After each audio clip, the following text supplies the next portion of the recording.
The room went silent so fast I could hear the ice shifting in somebody's whiskey glass. A second earlier, everyone had been laughing. My father stood at the center of the engagement dinner with one hand wrapped around a wine glass and the other pressed proudly against my younger sister Emily's shoulder. The private room at Romano's steakhouse smelled like garlic butter, expensive cologne, and old money trying too hard to look effortless. Then Dad pointed at me. "This," he said loudly enough for the entire room to hear, "is my lazy fat daughter Rebecca. Don't let the uniform fool you." The groom's relatives laughed instantly, loud, sharp laughter, the kind people use when they want to impress each other. I remember one woman nearly choking on her shrimp cocktail. My face burned so hot I thought I might faint. I stood there in my Marine Corps dress, blues hands clasped calmly behind my back, trying not to let 30 years of humiliation rise to the surface all at once. Then every single groomsman stood up. Chairs scraped against the hardwood floor. One of them, Staff Sergeant Luis Ortega, looked directly at my father. "Sir," he said carefully, "Captain Hayes is our commanding officer." Silence. Absolute silence. My father blinked twice. Luis kept going. "She led our hurricane evacuation unit outside Wilmington 3 years ago. Saved a lot of lives, including mine." Another Marine nodded. "So when you call her lazy, sir?" He swallowed hard. "That doesn't sit right with us." Dad's mouth opened, then closed. Then he accidentally spit red wine down the front of his own shirt. Nobody laughed that time. Not one person. And somehow, standing there watching him humiliate himself in front of everyone, I didn't feel victorious at all. I just felt tired. The kind of tired that settles into your bones after years of swallowing hurt you were never allowed to name. I set my napkin on the table. "Congratulations, Emily," I said softly. Then I walked out. The August air outside felt thick enough to chew. Pinehurst evenings always carried that sticky North Carolina humidity that clung to your skin even after sunset. The valet boy glanced nervously at me as I stepped off the curb and loosened the collar of my uniform. Behind me, muffled voices exploded inside the restaurant. I kept walking. At 34 years old, I had coordinated military supply chains in disaster zones, slept in flooded barracks, buried Marines I respected, and once spent 16 straight hours directing evacuation trucks during a hurricane while soaked to the skin. But nothing, not combat stress, not deployment, not exhaustion, ever hollowed me out the way my father's voice did. Lazy. Fat. Those words followed me my whole life. Growing up, my father believed criticism built character. That was his favorite phrase. "World's hard, Becca. Better toughen up." Except he never toughened up Emily that way. Emily was sunshine. Blonde hair, easy smile, naturally graceful. People loved her instantly. Dad loved showing her off at church picnics and town festivals like she was proof he'd done something right. Me. I was too tall by 6th grade, too broad-shouldered by 8th, too quiet all through high school. And after Mom died when I was 23, food became comfort during long nights and lonely deployments. I gained weight slowly, steadily. Enough for people to notice. Enough for Dad to make jokes every Thanksgiving. Still, I kept coming home. That's the strange thing about family. Even when they hurt you, part of you keeps hoping next time will be different. My phone buzzed before I reached the parking lot entrance. Emily calling. I almost ignored it. Instead, I answered, "Hey." "Becca, wait." Emily sounded breathless. "Please don't leave." "I already left." "Oh my God," she exhaled shakily. "Dad's losing his mind in there. That makes 2 of us." "Becca." I closed my eyes. "It's okay, Em." "No, it isn't." That surprised me. For years, Emily avoided conflict like it carried disease. She smoothed things over, changed subjects, made excuses for Dad because keeping peace was easier than confronting him. Tonight sounded different. "I'm serious," she whispered. "What he said was horrible." I leaned against my truck under the yellow parking lot lights.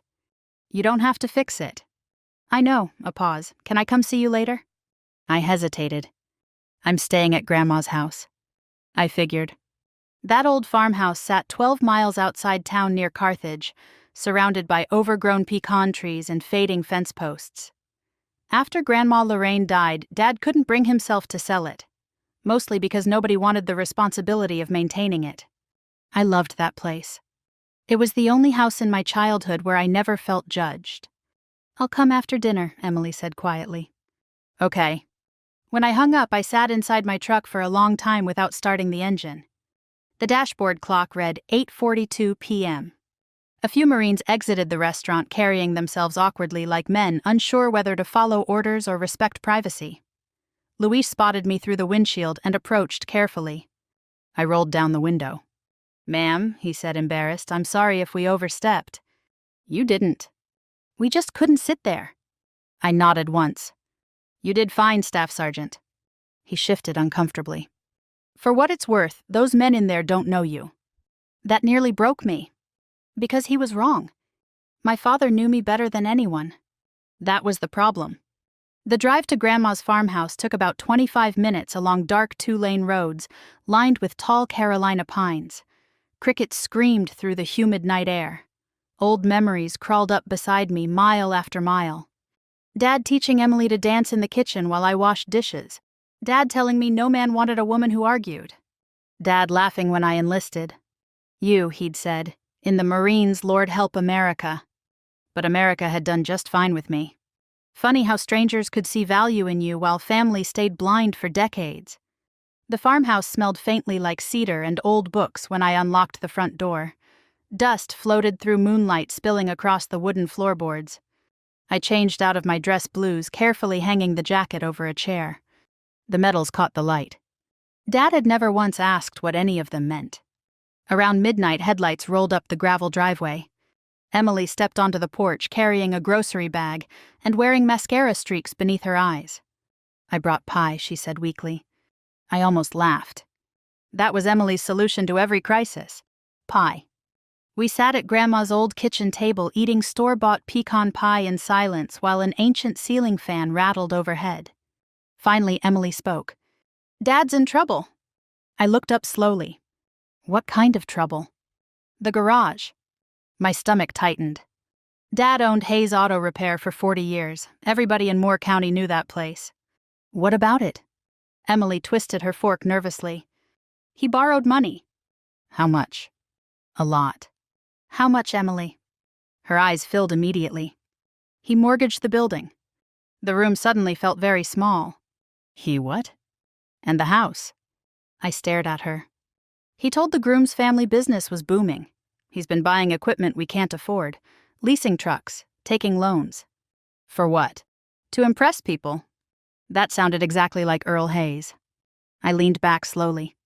Does he know you told me? She shook her head. Becca! Her voice cracked. I think everything's about to fall apart.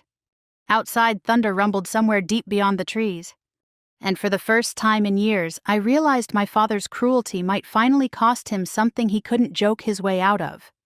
I barely slept that night. The old farmhouse creaked and settled around me while summer rain tapped softly against the tin roof. Somewhere past midnight, the storm rolled fully across Moore County, rattling windows hard enough to wake memories I usually kept buried under work and routine. At 3 a.m, I gave up trying to sleep altogether. I sat on Grandma Lorraine's porch, wrapped in an old Marine Corps sweatshirt, drinking black coffee while the rain cooled the Carolina air. The fields beyond the property shimmered silver under distant lightning. That farmhouse always felt honest to me. Nothing fancy, nothing fake. Grandma used to say, a house tells the truth about people eventually. I wondered what our family house said now. Probably something ugly. The screen door creaked open behind me. Emily stepped outside wearing one of Grandma's old quilts around her shoulders. You always wake up early, she murmured. Military ruined me. She smiled faintly before sitting beside me on the porch swing. For a while we listened to the rain in silence. Then she said quietly, Dad cried after you left. That caught me off guard. My father doesn't cry. He does now. I stared into the darkness. Part of me wanted satisfaction from hearing that. After all the years he'd embarrassed me, criticized me, chipped away at my confidence, one little comment at a time, you'd think hearing he finally suffered would feel good.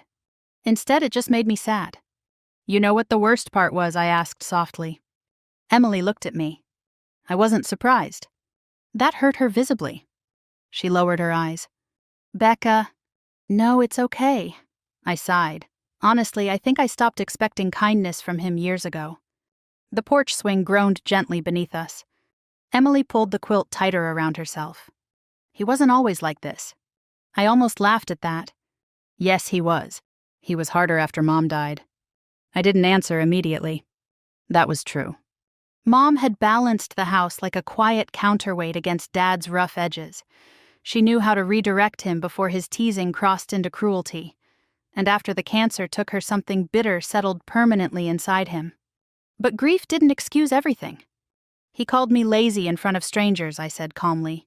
I spent 17 years serving this country, Emily. I know. He still talks about me like I'm 15 years old sleeping till noon. You know how he is. There it is. She looked confused. That sentence, I said.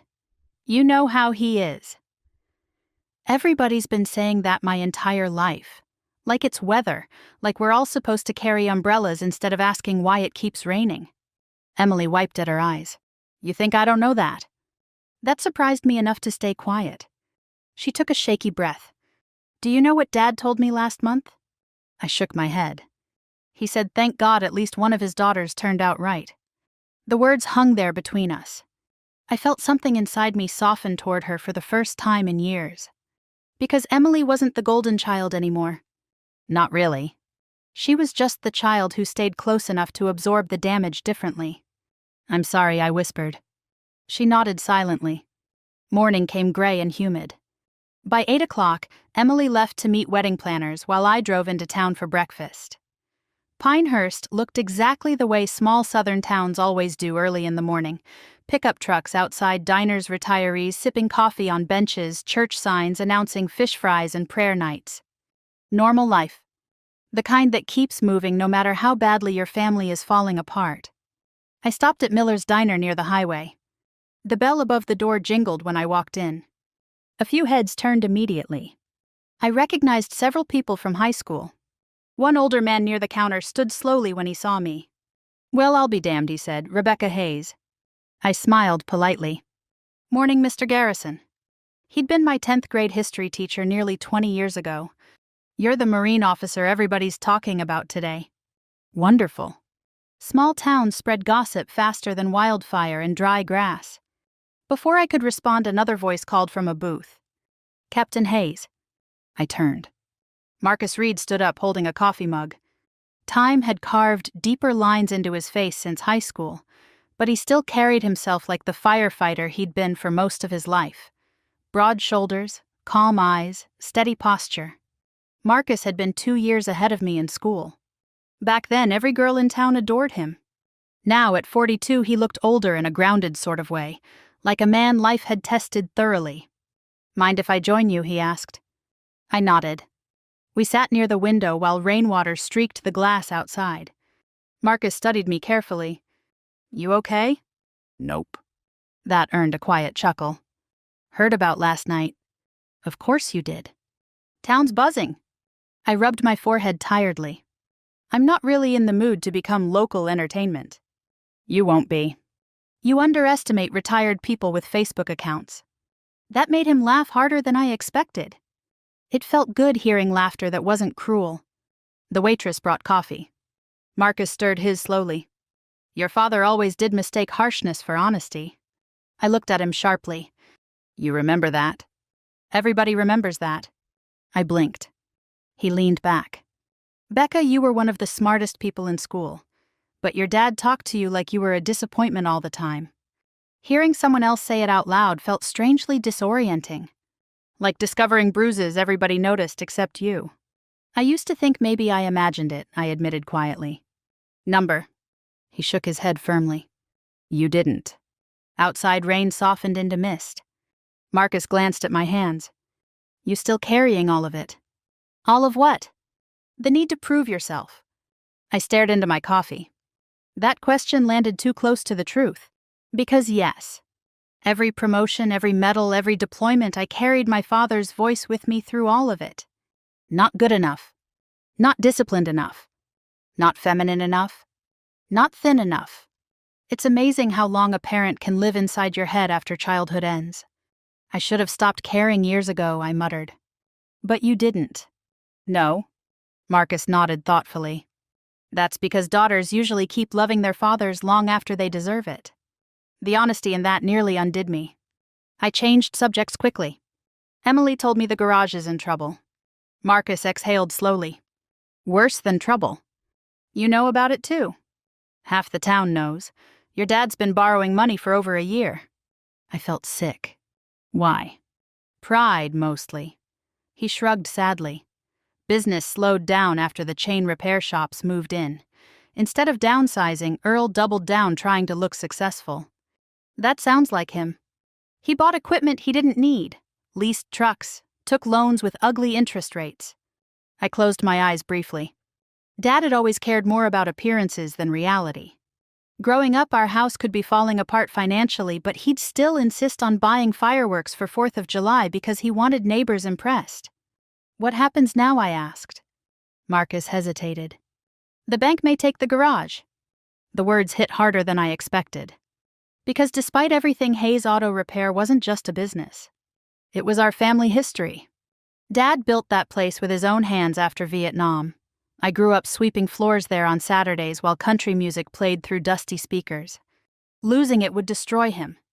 Marcus watched my expression carefully. You thinking about helping him? I didn't answer. Because the truth was complicated. I could help. Years ago, I'd invested carefully. Deployment pay, hazard bonuses, my mother's small inheritance. I lived simply and saved aggressively. Dad assumed military officers stayed broke. He had no idea I had enough money to rescue the garage completely. But for once in his life, maybe he needed to face consequences. And maybe I needed to stop rescuing people who kept wounding me. Marcus seemed to read that conflict across my face. Careful with revenge, he said gently. I'm not planning revenge. Aren't you? I looked out the window. Honestly, I didn't know anymore. By Wednesday morning, the entire town knew 2 things. First, Earl Hayes had humiliated his daughter at an engagement dinner. Second, his lazy, fat daughter was a decorated Marine captain who apparently commanded half the men sitting at the table. Small-town gossip moves in layers. At first, people whisper because they're entertained. Then they start repeating the story because they're shocked. Finally, they repeat it because they're secretly ashamed they laughed, too. By the time I drove into town that morning, folks who hadn't spoken to me in years suddenly wanted to shake my hand. I hated every second of it. Not because they were being kind. Because none of it felt real. The same people smiling warmly now were the same ones who stayed silent while Dad mocked me my whole life. That's the thing about public opinion in small towns. It shifts with the wind. I parked outside Hayes Auto Repair just after 9. The old building looked smaller than I remembered.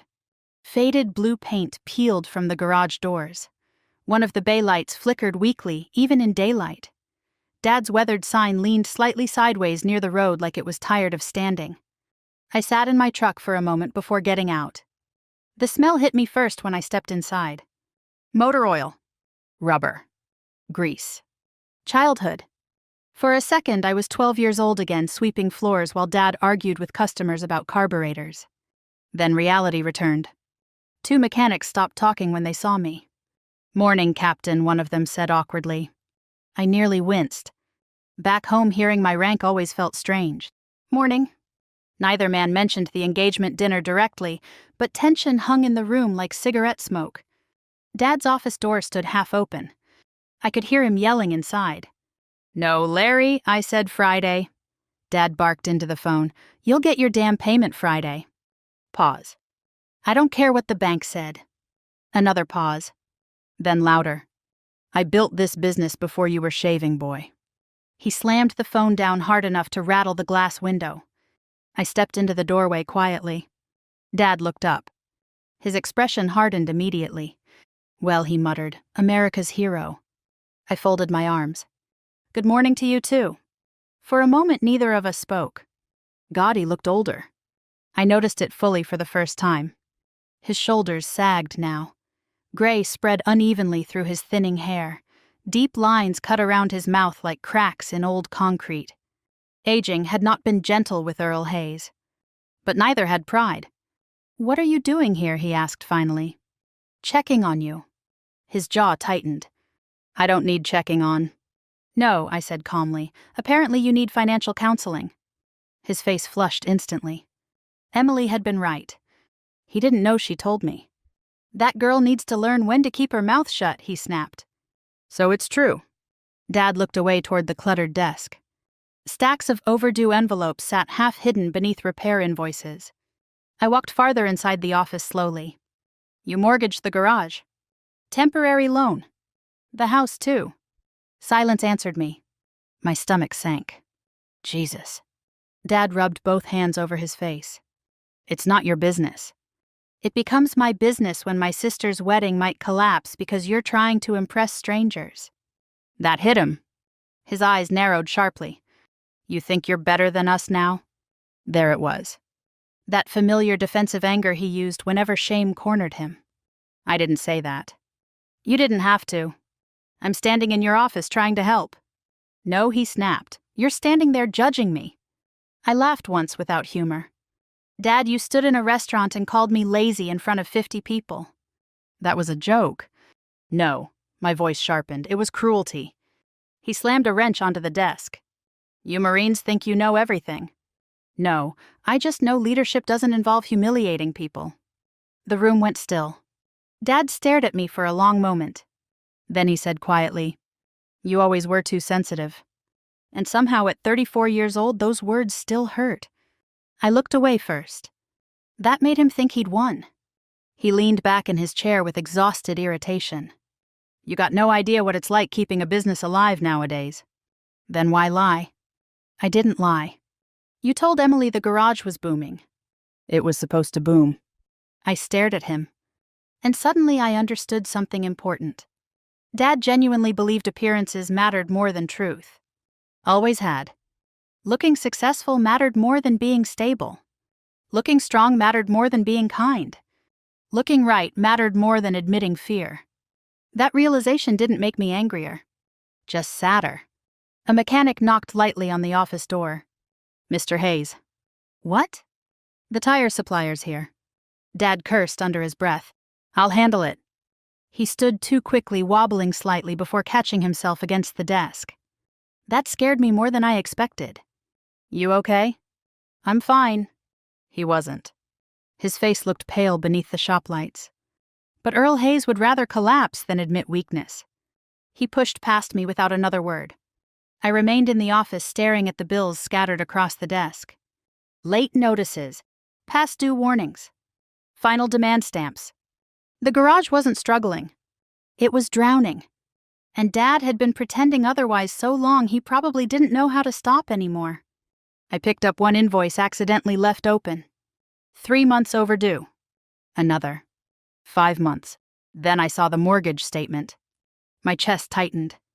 The farmhouse, too. Grandma's farmhouse. He'd borrowed against that place without telling anybody. Something hot flashed through me then. Not rage exactly. Betrayal. That house held every good childhood memory I had left. And he'd gambled it away chasing appearances. You shouldn't look at those. I turned. Old Frank Donnelly stood in the doorway wiping grease from his hands. Frank had worked for Dad nearly 30 years. He looked uncomfortable. How bad is it? I asked quietly. Frank sighed heavily. Worse than your sister knows. My stomach sank again. He owes everybody. How long? About a year. Why didn't anybody tell me? Frank gave me a tired look. Your father would rather eat broken glass than ask you for help. That sounded painfully accurate. Frank lowered his voice. Truth is, he's embarrassed. I almost laughed. He wasn't too embarrassed to insult me publicly. Frank nodded sadly. Earl's the kind of man who swings hardest when he feels smallest. That line stayed with me, because it explained almost my entire childhood. Outside the office window, Dad argued loudly with a supplier near the service bays. Even from across the garage, I could see panic underneath the anger now. The kind aging men carry when life stops obeying them. Frank studied me carefully. You gonna save him? I didn't answer immediately. The dangerous thing about family is they always assume love means rescue. But rescue can become permission. And permission can become destruction. I don't know, I admitted finally. Frank nodded slowly like he understood exactly how heavy that answer was. My phone buzzed in my pocket. A text from Marcus. "You free for lunch?" I stared at the message longer than necessary, then typed back, "Maybe." Before leaving the office, I glanced once more at the mountain of unpaid bills. Dad caught my eye from across the garage. Neither of us waved. Neither of us smiled. For the first time in my life, I realized my father wasn't strong. He was scared. And scared men can destroy everything around them, pretending otherwise. Marcus picked the kind of restaurant people over 60 love because nothing about it tries too hard. The Pine Cone Cafe sat just outside Southern Pines, beside an old gas station that hadn't sold gas in years. The tables were mismatched, the coffee was strong enough to wake the dead, and the waitress called everybody hon. By noon, the lunch crowd filled half the room with soft conversations and clinking silverware. Marcus was already seated when I arrived. He stood politely when I approached the booth. "You look tired," he said. "Accurate." He waited until the waitress poured coffee before speaking again. "How bad?" I exhaled slowly. "Bad enough that the bank could take everything." Marcus nodded like that confirmed what he already suspected. For a moment, neither of us spoke. I studied him across the table. Age had settled differently on Marcus than it had on most men I knew. He carried grief openly instead of fighting it. There was gentleness in him now that probably hadn't existed when we were younger. His wife Diane died of breast cancer 6 years earlier. In a town this small, everybody remembered that funeral. "I heard your father arguing with suppliers yesterday," Marcus said quietly. "News travels fast. Not much else to entertain retirees around here." That earned a small smile from me. The waitress brought meatloaf specials. Marcus waited until she walked away before lowering his voice. "You know, people are talking about you too." I figured. "Mostly good things." That almost makes it weirder. He chuckled softly. "I get that." I stirred my coffee without drinking it. "You know what bothers me most?" "What?" "I spent years proving myself. Years." I shook my head slowly, and none of it mattered to him. Marcus leaned back thoughtfully. "Some fathers only understand strength when it looks like theirs." That hit uncomfortably close. Dad respected mechanics, farmers, veterans who drank too much and never talked about feelings, men who worked with their hands until their backs gave out. But me, a daughter who read books, joined the Marines, and outranked men twice her age. I think part of him never knew where to place me. "He used to call me dramatic any time I cried," I said quietly. Marcus listened carefully. "One time I was maybe 13, I continued, and I came home after girls at school made fun of my weight." I stared down at the table. Dad told me maybe if I skipped dessert once in a while, kids would stop teasing me. Marcus closed his eyes briefly. Jesus. I remember Mom yelling at him afterward. It's one of the only times I ever saw her truly angry. The memory rose vividly. Mom standing in the kitchen with trembling hands. Dad insisting he was just being honest. Me upstairs pretending not to hear any of it. Marcus sighed heavily. "You know, my father used to say cruel things too." I looked up. "He did." "Oh yeah," Marcus smiled sadly. "Difference is I had enough size to scare him by 16. That almost made me laugh. You were huge in high school." "Still am." He shrugged. "Men get away with carrying weight differently." True. A heavy man in a small southern town became solid. A heavy woman became a punchline. The waitress refilled our coffee. Outside afternoon heat shimmered above the parking lot. Marcus glanced at me carefully. "What are you gonna do?" "About what?" "Your father." There it was again. The question hanging over every conversation now. I rubbed my temples tiredly. "I honestly don't know." "You could save the garage." "Yes. But maybe I'm tired of rescuing someone who keeps hurting me." Marcus nodded slowly. "That's fair. I keep thinking if I fix this, nothing changes. Dad learns nothing. Everybody goes back to pretending his behavior is normal." Probably true. I looked out the window. "But if I don't help," I swallowed hard, "Emily suffers too." That was the problem. Family damage never stays contained. It spreads. Hurts innocent people standing nearby. Marcus studied me quietly for a long moment. "You know what revenge usually is?" he asked finally. "What?" "Grief wearing armor."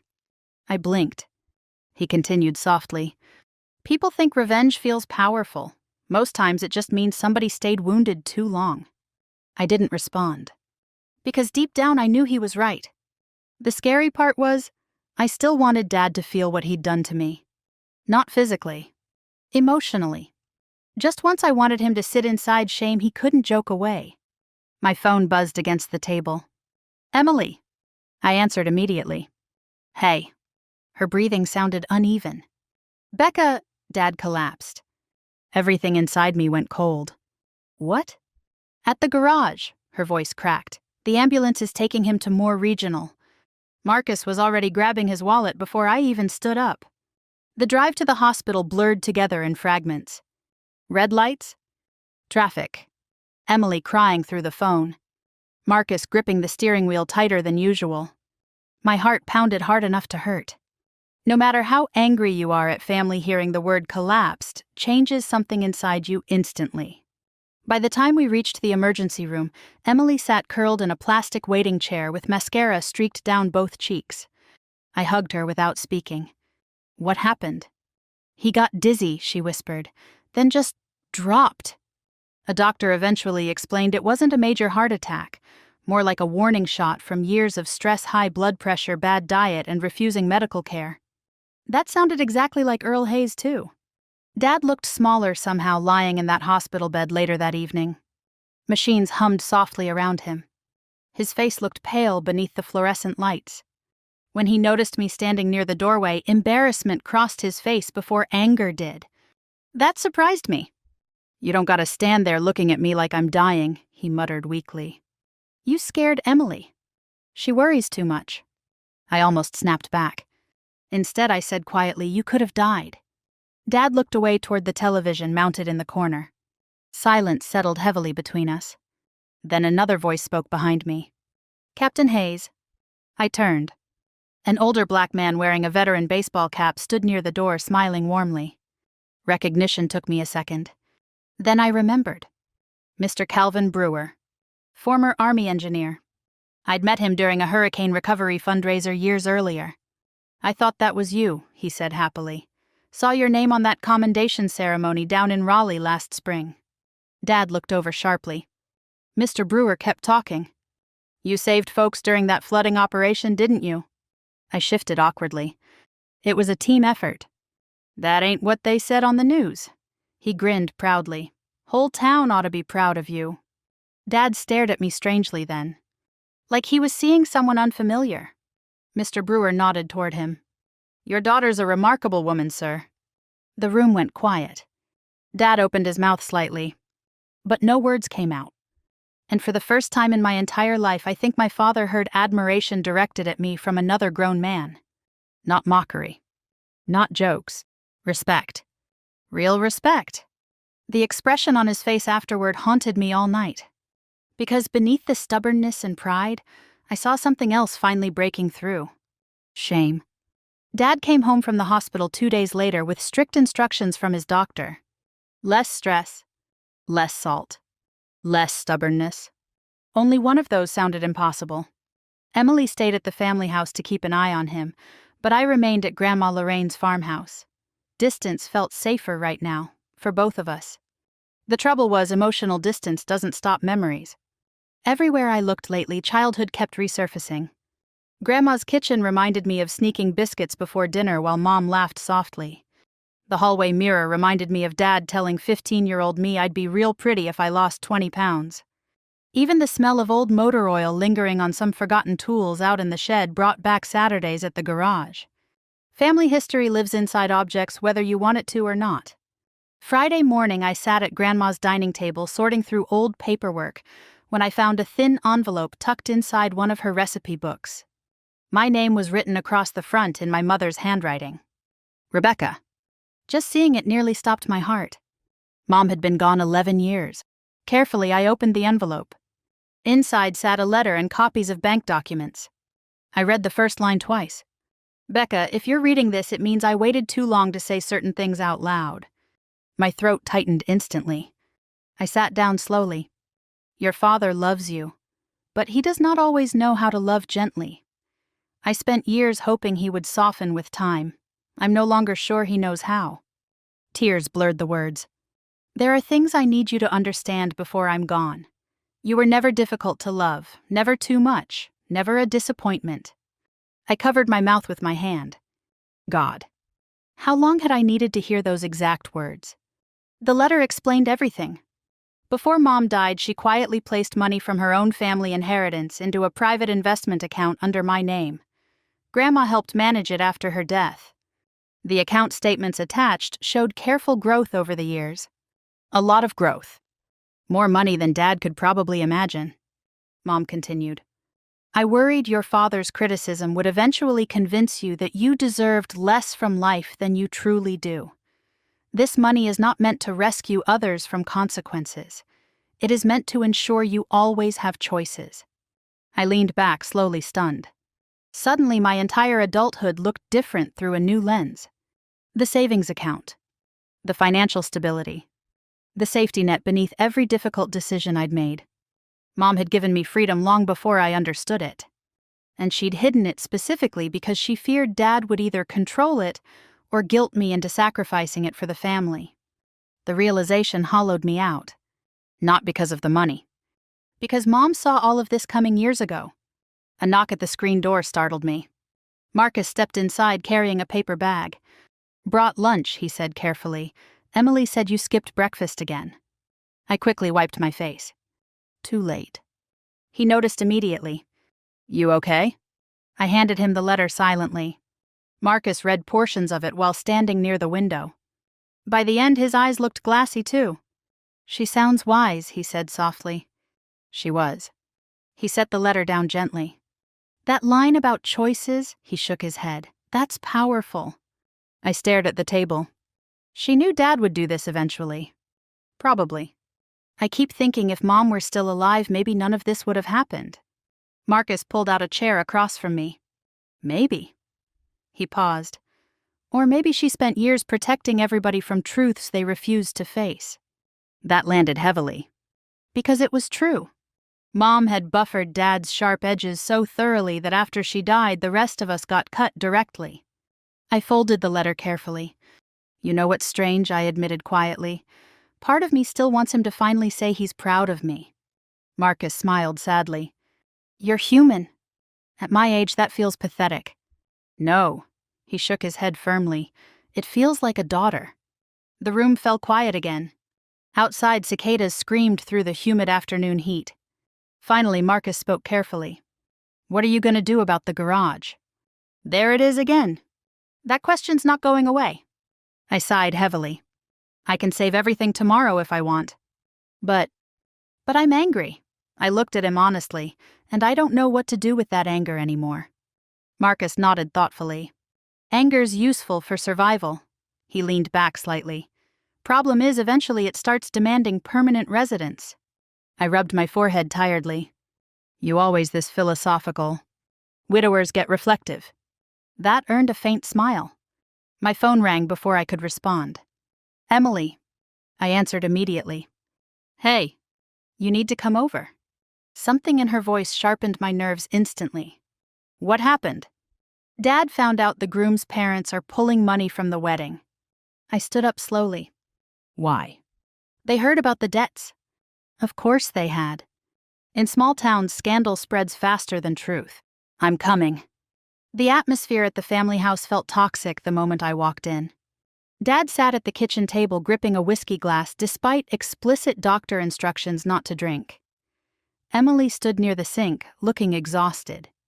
Dad looked up when he saw me. This all your fault, he asked immediately. I froze. What? Ever since that damn dinner, everybody's looking at me like some kind of villain. I stared at him in disbelief. You humiliated yourself, Dad. No, he pointed at me shakily. You embarrassed me. I didn't say a word. You let those Marines make me look foolish. That almost made me laugh. Dad, they defended me. They disrespected me in public. For a moment, nobody spoke. Then something inside me finally snapped loose after years of being held down. No, I said quietly, you disrespected yourself. The room went dead silent. Dad's face hardened. I kept going. You spent my whole life treating me like I was something embarrassing, Like I needed fixing. My voice trembled now despite my effort to stay calm. Do you have any idea what that does to a person? Dad looked away. I stepped closer. You know what's funny, Marines respected me before you ever did. Becca? Emily whispered nervously. No, tears filled my eyes now. I'm done pretending this is normal. Dad slammed his glass down hard. I did my best. You did damage. The words hit him visibly. For the first time in my life, my father looked genuinely cornered. Not angry. Exposed. I spent years thinking if I achieved enough, maybe you'd finally see me differently, I said softly. But nothing was ever enough for you. Dad's breathing turned uneven. Emily quietly began crying beside the sink. Then Dad stood abruptly and walked out the back door without another word. The screen slammed behind him hard enough to shake the kitchen walls. And suddenly, after decades of silence, the truth finally existed in the open where nobody could hide from it anymore. The wedding was 3 days away when Dad stopped answering phone calls. At first, Emily assumed he just needed time to cool off after our fight. Then the catering company called asking for payment. Then the florist. Then the reception hall manager.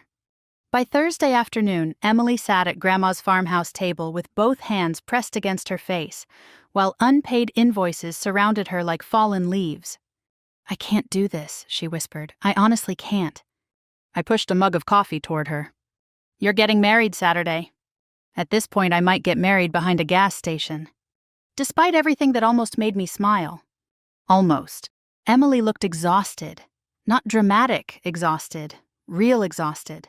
The kind that settles into your posture after too many sleepless nights and too much emotional strain.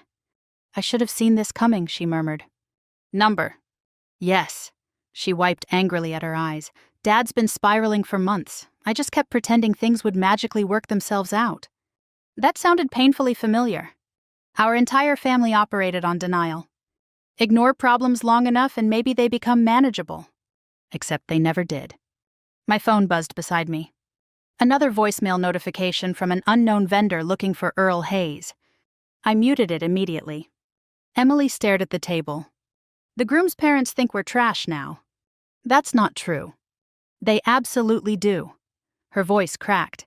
They keep asking Trevor if he's sure he wants to marry into this family. I leaned back slowly. Trevor seemed decent from what little I knew of him. Quiet, respectful, maybe too eager to please his wealthy parents, but not cruel. Still, family pressure changes people. What does Trevor say, I asked? Emily gave a weak smile. He says he's marrying me, not my father. That's the correct answer. Yeah. But she still sounded uncertain. Outside, afternoon sunlight burned across Grandma's overgrown yard. Cicadas screamed from the trees like tiny electrical wires snapping in the heat. Finally, Emily looked at me carefully. You could fix this. There it was. The sentence I knew was coming eventually. I stayed quiet. Emily swallowed hard. I'm not asking for Dad, she said softly. I'm asking for me. That hurt. Because she wasn't manipulative about it. She was desperate. And worse, she deserved help. I thought about Mom's letter upstairs inside my duffel bag. This money is not meant to rescue others from consequences. But life wasn't clean enough for simple rules. If I refused to help, Emily's wedding might collapse publicly. Years from now, she'd remember humiliation instead of joy. And despite everything, I loved my sister. I'll handle it, I said finally. Emily blinked. What? You're getting married Saturday. Tears flooded her eyes instantly. Oh my God. But listen carefully. My voice firmed. Dad does not get credit for this. She nodded rapidly. Okay. And nobody tells him where the money came from. Another nod. I stood up slowly. I'll make some calls. Over the next 6 hours, I quietly saved my father's dignity. Again. I paid the caterer first, then the florist, then the reception venue, then the overdue photographer deposit. Years in military logistics taught me how to solve chaos quickly and without drama. By evening, every crisis connected to the wedding had disappeared quietly behind the scenes. No announcements. No speeches. No public rescue. Just solved. Marcus arrived around sunset carrying barbecue from a roadside smoker outside Aberdeen. You look like somebody preparing for war, he observed. Close enough. He listened while I explained what I'd done. When I finished, he nodded slowly. You okay with the decision? I honestly don't know. That's fair.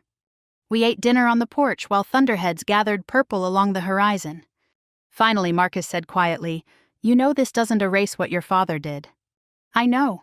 But it says something about who you are. I stared out at the fields. Sometimes I wish I were meaner. Marcus chuckled softly. No, you don't. Maybe he was right. Saturday arrived hot and bright. Classic Carolina summer. The wedding took place at a lakeside church outside Pinehurst with white hydrangeas lining the aisle and ceiling fans struggling against the heat. I wore civilian clothes instead of my dress blues this time. Navy slacks, cream blouse, simple pearl earrings Mom once owned. When I stepped inside the church foyer, conversations quieted briefly. That still felt strange. All week people had treated me differently. More respectfully. More carefully. As if discovering military rank suddenly rewrote my entire worth as a person. Part of me resented that. Because I had been the same woman before those Marines stood up at dinner. Dad arrived late. He looked older than he had even a week earlier. His suit hung looser now. His face seemed pale beneath forced composure. When our eyes met across the foyer, neither of us smiled. But for once, he looked uncertain instead of angry. The ceremony itself was beautiful. Simple. Honest. Emily walked down the aisle crying before she even reached Trevor. The audience laughed gently. Trevor cried too. Older people especially understand moments like that. Because by 60, 70, 80 years old, you realize love isn't impressive because it's perfect. It's impressive because people keep choosing each other despite imperfection. At the reception hall afterward, Marines from my old unit appeared unexpectedly in dress blues. Luis had organized it secretly as a surprise. The room shifted instantly when they entered. Even Trevor's wealthy relatives sat straighter. One older woman whispered loudly, "Those young men are here for Rebecca." I almost laughed. Funny how respectability works in America. Put medals on a person and suddenly the world decides they mattered all along. Dinner passed peacefully enough until the toasts began. Dad avoided looking directly at me most of the evening. Then Trevor stood with a champagne glass in hand. I actually want to thank someone besides my wife tonight, he said. Emily smiled nervously beside him. Trevor looked directly at me. Rebecca. Every face in the room turned. My stomach tightened immediately. When I first met Emily's family, Trevor continued, I thought strength looked like confidence, money, reputation. He shook his head slightly. This week taught me I was wrong. The room stayed silent. You handled more pressure, criticism, and responsibility than anybody here realized, and you did it with grace. He smiled softly. I hope someday I can show half the integrity you've shown this family. Applause spread slowly through the room. Real applause. Not polite. Emotional. I glanced instinctively toward Dad. Big mistake. Because Earl Hayes was crying. Not dramatically. Quietly. The kind of crying older men do when pride finally loses a long battle against truth. He stood slowly. The room hushed immediately. Dad cleared his throat twice before speaking. I spent a lot of years misunderstanding my daughter. My chest tightened instantly. He looked directly at me now. I thought toughness meant criticizing people till they got stronger. His voice shook slightly. Truth is, sometimes it just makes them lonely. Nobody moved. Nobody spoke. Dad swallowed hard. I was wrong about Rebecca. Silence. Then finally, and I think deep down, I knew it for a long time. 3 months after the wedding, autumn finally arrived in North Carolina. The air turned crisp enough for jackets in the morning, and the pine trees around Grandma's farmhouse stopped smelling like heat and dust. For the first time all year, I could sit on the porch with coffee without sweating through my shirt. Funny how cooler weather makes people breathe easier. Even families. Life didn't magically transform after Dad's speech at the wedding reception. Real healing never happens in one dramatic moment. Movies lie about that. In real life, people change slowly. Awkwardly. Sometimes painfully. But little things started shifting. Dad stopped making jokes about my weight. That alone felt so strange I barely knew how to react. The first few weeks after the wedding, he seemed almost afraid to speak around me, like he finally understood words could leave permanent scars. One Saturday morning, I drove into town and found him alone outside the garage replacing a rusted sign bracket. Hayes Auto Repair looked different now. Smaller. Simpler. Dad sold 2 unnecessary tow trucks and canceled expensive equipment leases. Half the building had been cleaned out and reorganized. Pride no longer sat in every corner pretending success. The business wasn't thriving, but it was honest again. Dad climbed carefully down the ladder when he saw me pull in. "You here for an inspection, Captain?" he asked awkwardly. I almost smiled. Just checking whether the place collapsed yet. Holding together so far. There was no insult hidden inside his tone. No jab. No cruelty disguised as humor. Just conversation. That still amazed me. I walked inside the garage slowly while Dad followed beside me. The old smell remained the same. Oil. Rubber. Coffee brewing somewhere in the back office. Frank Donnelly waved from beneath a pickup truck. "Well, look who finally came home permanent," he teased. Temporary assignment, I corrected. Mostly true. After 17 years bouncing between bases and deployments, I accepted a stateside Marine training position at Camp Lejeune, mentoring logistics officers. Less travel, fewer disaster zones. More stability. At my age, stability starts sounding attractive.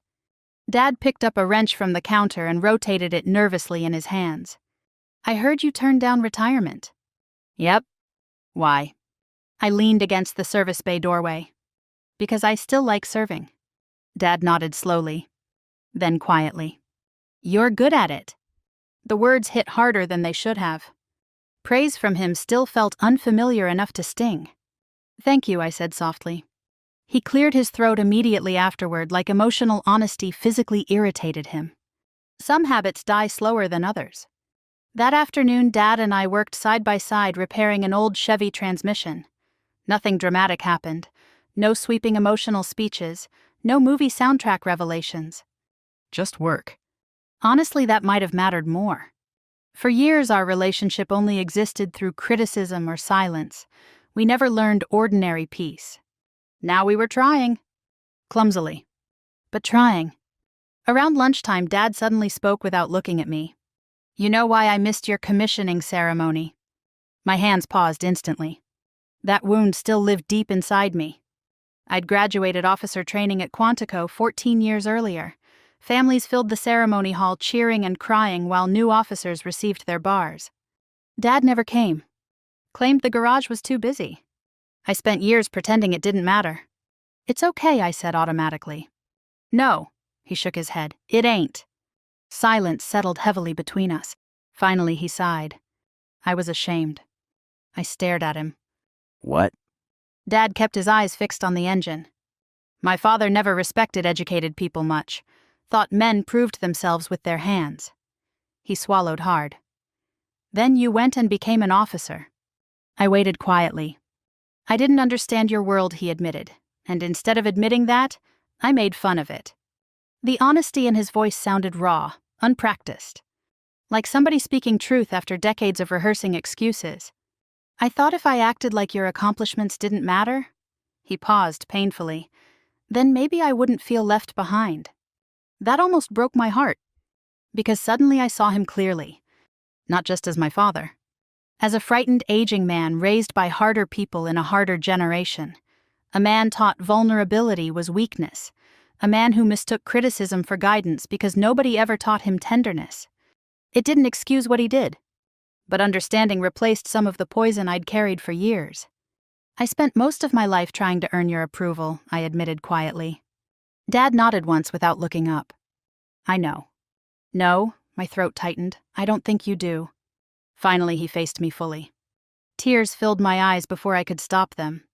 "When you mocked my weight, it wasn't just embarrassment." My voice shook now. I honestly believed something was wrong with me for years. Dad's face crumpled instantly. "And when you called me lazy," I wiped angrily at my eyes. "Do you know how hard I pushed myself after that? Every promotion, every deployment, every award." I pressed a hand against my chest. I was still trying to prove I deserved respect from my own father. Dad looked devastated. Not defensive.